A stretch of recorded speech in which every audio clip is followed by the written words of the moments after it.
Good morning, Lawrence Fleming here again. I am having so much fun studying for this series that I'm working on, the Churches of Revelation, that I'm going to do less talking and more studying, more Bible study. So today's walk will be short, and I'm going to get right into it. The more you study about what's going on with these letters to the churches, the more you see that it applies today just as much as it applied back then. Now, I've been saying that, but I mean, as I've been looking at it, the details, when you interpret the words that are used in the letters and understand that they have meaning to the people that they're writing to back then. Because that's why I say all the time, you've got to pay attention to who they're writing to understand that the message, if you study it in any time, the meaning will always be there. I am right down to the water's edge.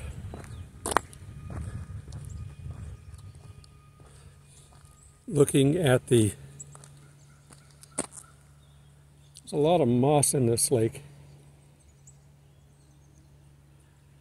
One of the problems of having too much moss is the lake might have pure water in it. It might be a really good place to put fish in and go fishing, but moss, like sin, can get in and grow. And if it grows too much, it takes all the oxygen out of the water and the fish will die. A good example for not letting sin get into our lives, because it will grow. They're doing some kind of excavating work over here. I showed you that before, so I got to be careful. But here's where I was at. I was right there. See the water? Okay. The last study was on Ephesus. That was the starting church for the area. Now today we're going to study about Pergamum. One of the things that I wanted to talk about with regards to these churches here, we wonder why some things happen the way they do. Why does a ruling force come in and take over? What's the purpose? Alexander the Great, in his young reign, pretty much conquered all the known world. Now, what's good about that? How can we look at that and think that that's good? Well, here's what we got out of it. Everybody had the same basic culture, right or wrong. Everybody spoke the same language, Greek. It was easy enough for the apostles to travel around and talk. Because, of course, Rome governed the land of the Jews as well. So when they were talking, though, they were talking in Greek. They didn't have to, Hebrew would have been isolating. They wouldn't have been able to communicate. Now, the area where these churches were in were not conquered exactly. At the beginning, what's his name? Antipas, I think. And he had two sons. The first, Antipas, was killed eventually, but he tried to have a treaty with Rome. And he did for a little while. But by the third generation, Antipas III, on his deathbed, bequeathed the entire territory that he controlled, which is essentially modern-day Turkey. He bequeathed it to Rome. So it was now part of the Roman Empire. Demetrius, who was the Roman emperor of this area, came in at one time because this was a very rich area for agriculture. And it was a competition to Italy. You know, we have good wines that come out of that area in Italy. Demetrius ordered all the vineyards burned in this remote area. It's too far away from Italy to be called Italian wine. And when they eventually got the whole land, well, he may have let them, grow it back, but he certainly was happy because they didn't have to fight there. But that made sure that everybody there was all part of this, spoke the language. Now, what they were a part of also was numerous gods, many idols. When in Ephesus, I don't know if I mentioned it last time, Paul would teach in the marketplace, the agora, and the silversmiths began to riot. They were taking in Paul's workers and were trying to get Paul in there until their Roman governor type came in and stopped it. But these silversmiths were mad because they used to make idols of the gods there, and people stopped buying them. Paul represented the unknown God, but all the other gods were suffering, and those that were making money off of them didn't like it.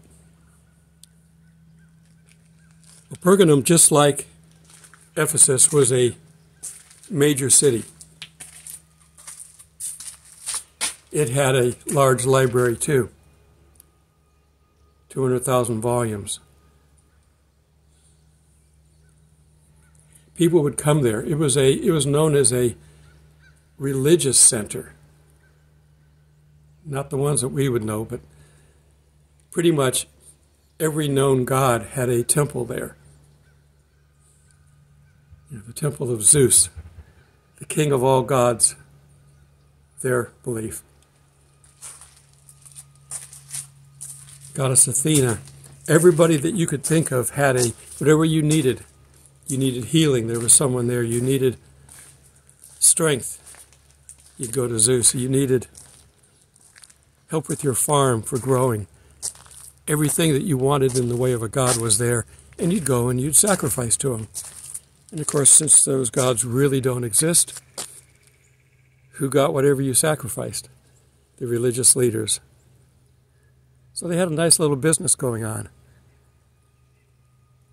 And then you take the people that are there.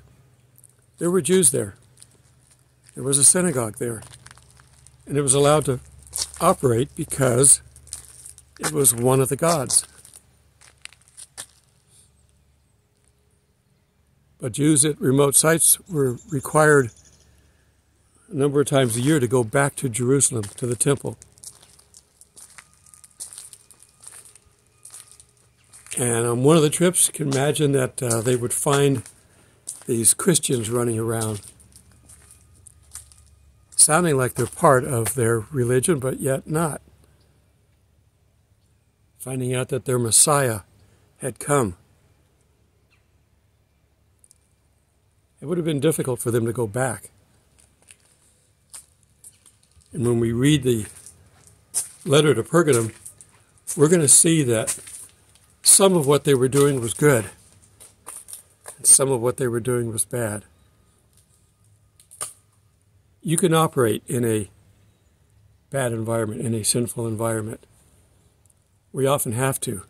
Christ ate with the tax collectors, the most reviled of all people. Not much different today.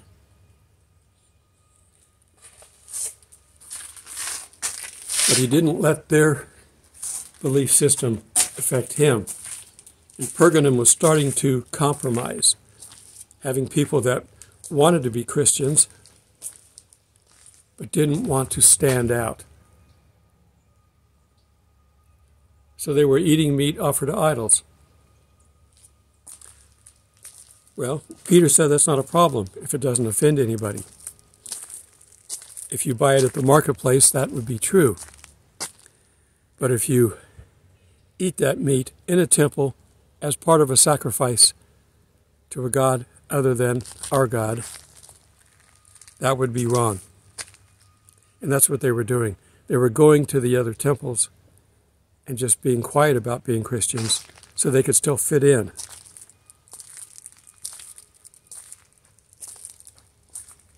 And I'll talk about the rest of it when we actually open our Bible up. They were reaching out into the far reaches of the wilderness, the spiritual wilderness, and helping people. Demetrius was the worst Roman governor when it comes to persecuting Christians. He's the one that had John locked away.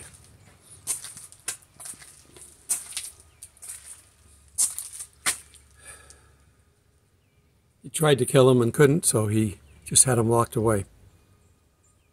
Out of sight, out of mind. We have the book of Revelation because of it. All right. Let's go ahead and get into the actual word itself, and I'll tell you some more about Pergamum. Okay, I'm reading a little out of order because I'm reading the third church before I do the second church. We'll get back to Smyrna. But I think that this one here can really apply to the times. We know that Ephesus did to a degree, and they're all kind of in the same situation. But Pergamum was the religious center. We have our two opposing groups trying to help each other get along right now. We have the harlot trying to take over the world, and the false prophets out there. They want a one-world government. They also want a one-world religion. And so we've got to protect ourselves against that and see that we cannot let it in. And the mark of the beast that will eventually be offered here, accepting the mark is not just saying, okay, I want to eat. No. The mark of the beast has to do with worship me, and I'll give you the mark, and that will allow you to eat. It's like the idols, eating meat to idols here. It wasn't eating the meat that was the problem, but taking it in the temple as part of the sacrifice in the temple, as part of the ritual, that was the problem. So, we're going to jump down to, we're going to skip Church of Smyrna for a little bit. I'll come back to it next. But because we're about to get it into into a religious conflict here, we need to know about this. We need to tell people. I'm in chapter 2, verse 12. And to the angel of the church of Pergamus write, these things says he who has a sharp two-edged sword. The Roman governor of the area had the power in his ability as he was ruling over cases that would come before him. Up or down. Down would be death. When he would march through the streets, someone in front of him, in the front of the progression, would carry a sword, depicting his ability to kill with the sword. These things I say to he who has the sharp two-edged sword. We've heard that mentioned many times. So we're talking about Jesus has that sword, so he can go against their leader. I know your works and where you dwell, where Satan's throne is. That's pretty harsh. But all these gods and all their temples there, this being a religious center, and the religion of Satan. everything imaginable going on there. And not good. And you hold fast to my name and do not deny my faith, even in the days in which Antipas was my faithful martyr, who was killed among you where Satan dwells. Mention it again.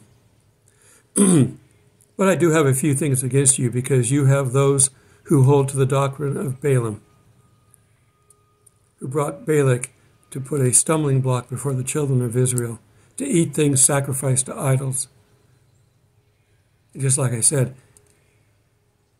Peter said, you can't call anything unclean that was created by God. But being part of the sacrifice, being part of the ceremony, worshiping the other God, and then eating the meat or whatever that was offered to that idol, that's the problem, not the meat itself. Thus you also hold the doctrine of the Nicolaitans, which thing I hate. Again, major idol worship.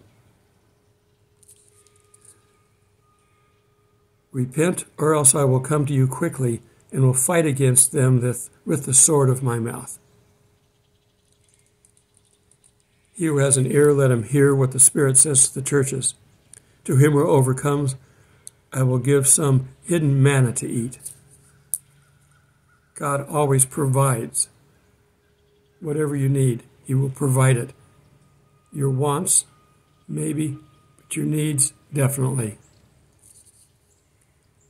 And I will give him a white stone, and on that stone a new name written, which no one knows except him who receives it. We're not completely sure what the meaning of that is, but it was a tradition back then. If you were invited to the emperor's palace to a big festival, where there would be a monstrous feast and activities going on, quite often your invitation would be in a white stone tablet. They'd put your name on it, and that was your invitation. They didn't have to make a million of these things. They didn't invite that many people. These are for the elites that got to go to the emperor's palace. There might be 100 or so of those, but your name would be inscribed in it, and that was your ticket in. So that's possibly what that is. God is going to allow us into His throne room, into a giant feast when all this is over. The bride's going to a feast, and that's the ticket in.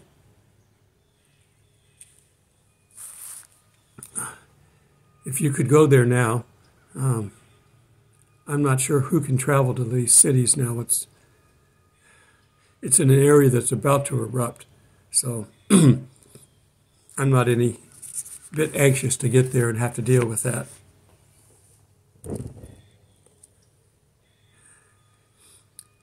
But there's a lot of remnants. They've really excavated a lot of this area, just like they did in Ephesus. A lot of Roman, pillars and things like that. Even if they didn't completely conquer it in the beginning, the influence was there.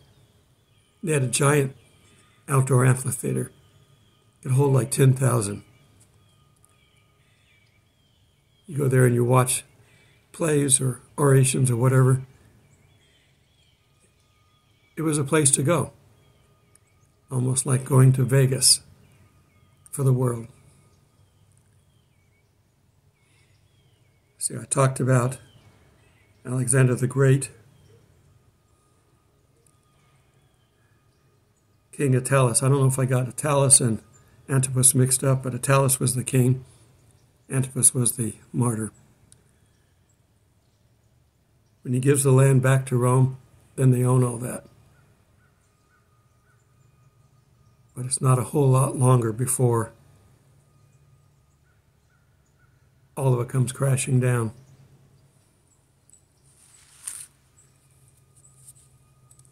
Jesus was a threat to the gods that were there.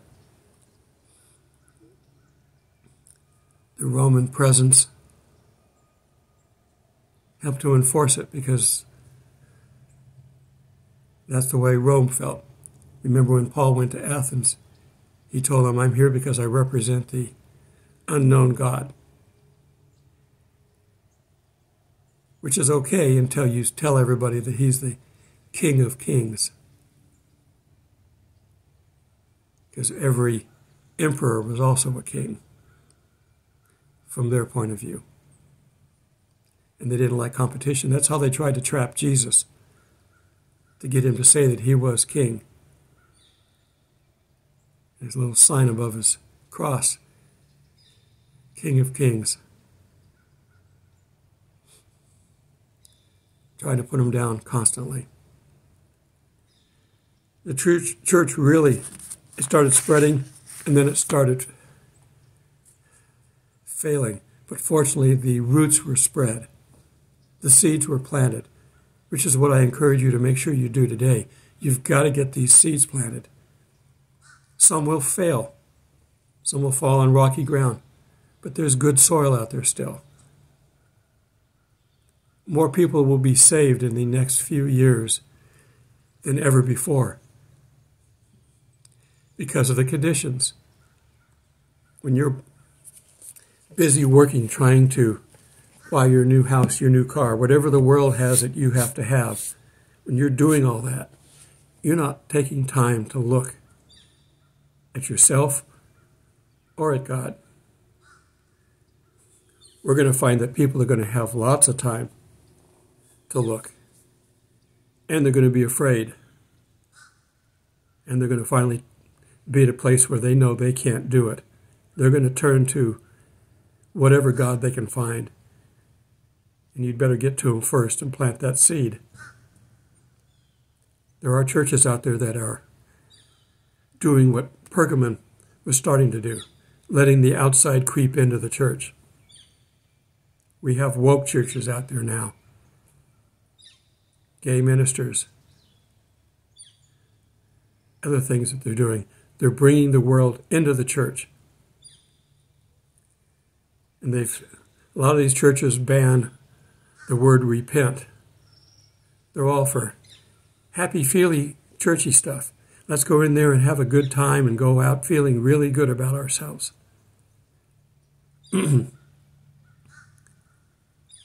That's what Pergamum was starting to do. Now, as with all these churches, they started off great, wholesome, doing what they're supposed to do. These things happened over time. And it's still happening today. We're in the time where churches are falling away. But we were told about that. God knew about it back when he wrote these books. The Bible was written a long time ago, and yet every bit of it applies today. You know, some of the covenants replace older covenants, and we are on a new covenant with Jesus. So we don't have to follow the law. We don't have to do sacrifices. But they showed attempts to give man the ability to do it on his own. Do your sacrifices and you get to heaven. They couldn't do it. If they could, Jesus didn't need to come here. He came here because we can't do it without him. These gods that they're praying to over there, they can't heal them. They can't do anything. But people will try until they're down to their deathbed and they've got nothing else to do. And then they call on Jesus. It's still good. The thief on the cross still made it. But how much better could your life be if you accept him early on and stay with him the entire time? Yeah, we're going to wander off. We're sheep. But he will come and find us and bring us back. Okay, we continue to wait. We don't know when our rapture is. We're still dealing with the Feast of Tabernacles, and I'm a living example of living in a tabernacle. I'm fine with it. I'm happy. I have to pack up and move if I'm at a county park, every 5 days, at a state park, I can stay up to 2 weeks. Right now, state parks are becoming a problem. I've got a place to stay all the way through October into the first week of November. After that, I'm waiting for God. My personal plan is to head to like New Mexico, Arizona to get out of the winter. That's my personal plan. It's up for approval. I'm waiting for it. But God always waits till the last minute to tell me what he wants me to do, and I'm fine with that because I'd mess it up if he tells me ahead of time. I don't get these messages except for pretty close to where I'm recording them and teaching them. I may teach it 3 days before I post it, like I'm doing now, but he doesn't give me the message until the night before. Don't worry if he doesn't provide for you until you need it. He knows what your need is. He's already made provisions for it. He's going to have your box of food delivered to location A. And if you weren't listening to him, you may be over at location B and not get it. Do you see what you're doing here? You've got to stay with him. Trust him. He does it to me all the time, and I am not at all concerned about it. A lot of times, I run out of money before I can pay for my next place. But I don't have to pay for it until tomorrow, and I've been out of money for 2 weeks. I haven't asked for it because that is a need. A want is different. I may ask for help, but a need, he always takes care of it. I had some work that I did earlier in the year, and I didn't get paid for it. I forgot about it. I was supposed to contact them, and I forgot about it. I got an email that said, if you want these checks, tell us, and we'll send them to you. Well, who's going to say no? So I replied yes. It took 4 days, and it arrived the day before I needed it. We're always provided for. Don't take your eyes off of Jesus. Keep your lamps full. Now, I'm not using oil for my lamps right now. I'm using electricity. But I might have to use some for next week. I'm going to be at a park. The one park I was going to go to, which is real close to where I'm at, and I was looking forward to that because I really like the church that I'm going to. Out of the blue, 2 Boy Scout troops came in there and booked the entire site. They're staying in sites with electricity. Come on, Scouts, you're not supposed to do that. You're supposed to go to the primitive sites.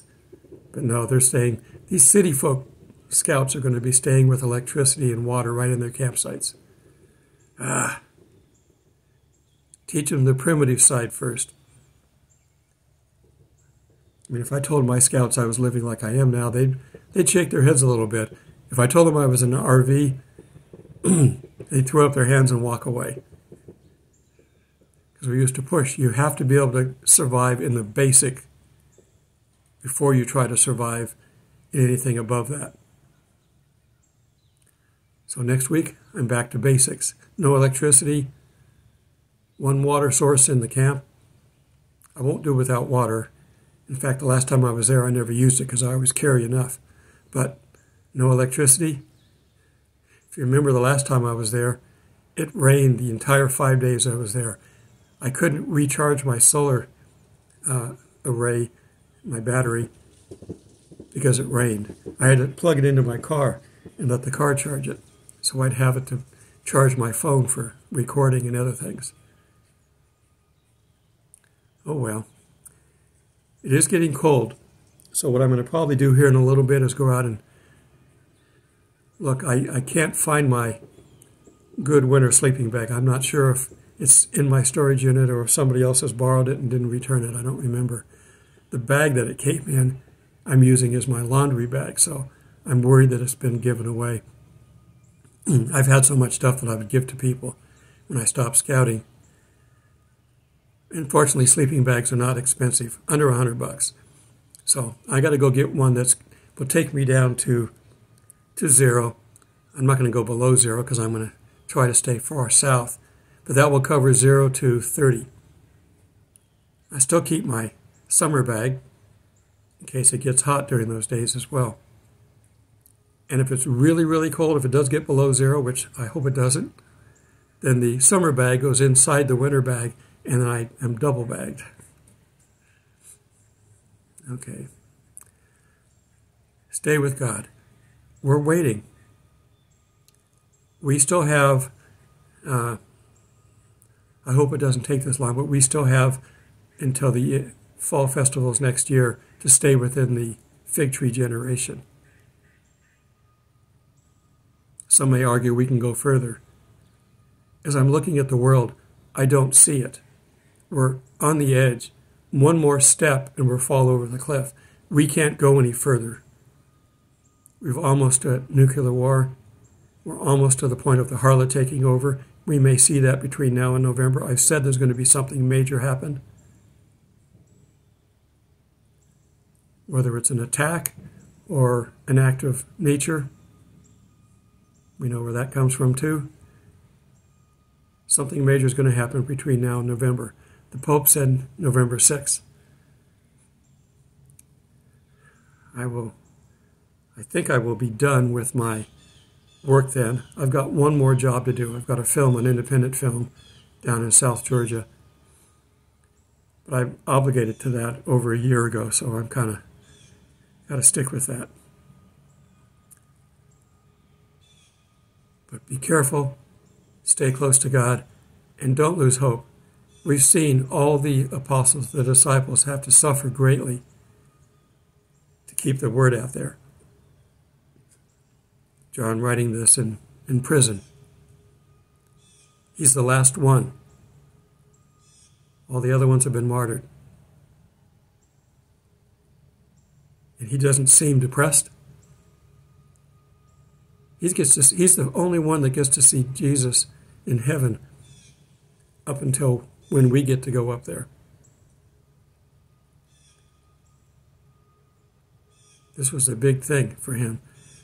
Jesus, who was his friend, let him have this special treat. And these letters are given to churches that he knows. John was the bishop of Ephesus for years. He knows these churches. He knows what they're dealing with. And he's encouraging them. So stay focused. Keep watching. We know it's coming. We just don't know when. See you in the clouds. God bless.